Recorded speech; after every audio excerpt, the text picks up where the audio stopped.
भैया बहनी माया यूपी 62 में आप लोगन के बहुत बहुत स्वागत है। आज हम लोग सब मिल के आप लोगन के एक चैता गीत सुनावे जाते हैं। वीडियो अगर पसंद आए तो वीडियो को लाइक और चैनल को सब्सक्राइब जरूर किया। देखो भैया बहनी, पहले हम लोग बता देते कौनो हम लोग गवैया ना है, घर का मेहरारू है। अगर गावे में तनको गलती हो जाए तो का माफ कियो। चैत के महीना ननदो बहुत बुझाला, चैत के महीना ननदो बहुत बुझाला, अंग अंग हमारो भइल मधुशाला, अंग अंग हमारो भइल मधुशाला। चैत के महीना ननदो बहुत बुझाला, अंग अंग हमारो भइल मधुशाला। राम जाने कवाने करानवा सजनवा, ना जाने काहे नहीं आइले सजनवा, ना जाने काहे नहीं आइले।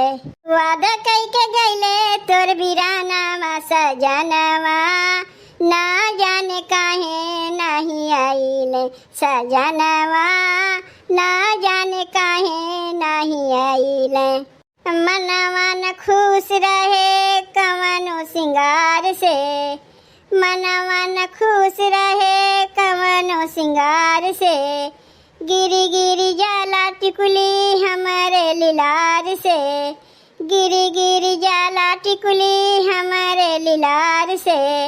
मनवा न खुश रहे कवनो सिंगार से, गिरी गिरी जाला टिकुली हमारे लिलार से। खन के लचूड़िया खन के कंगनवा, खन के लचूड़िया खन के कंगनवा।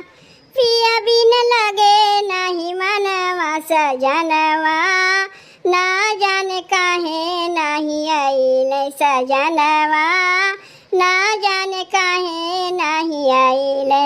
बोली के कोयलिया हमार जिया जरावे, रात भर से जिया पे निदियो न आवे। बोली के कोयलिया हमार जिया जरावे, रात भर से जिया पे निदियो न आवे। पियावा के देखे खातिर तरसे परानवा, पियावा के देखे खातिर तरसे परानवा।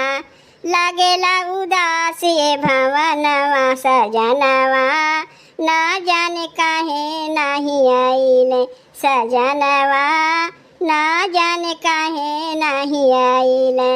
वादा कई के गइले तोर बिरानवा सजनवा, ना जाने काहे नहीं आइले सजनवा, ना जाने काहे नहीं आइले।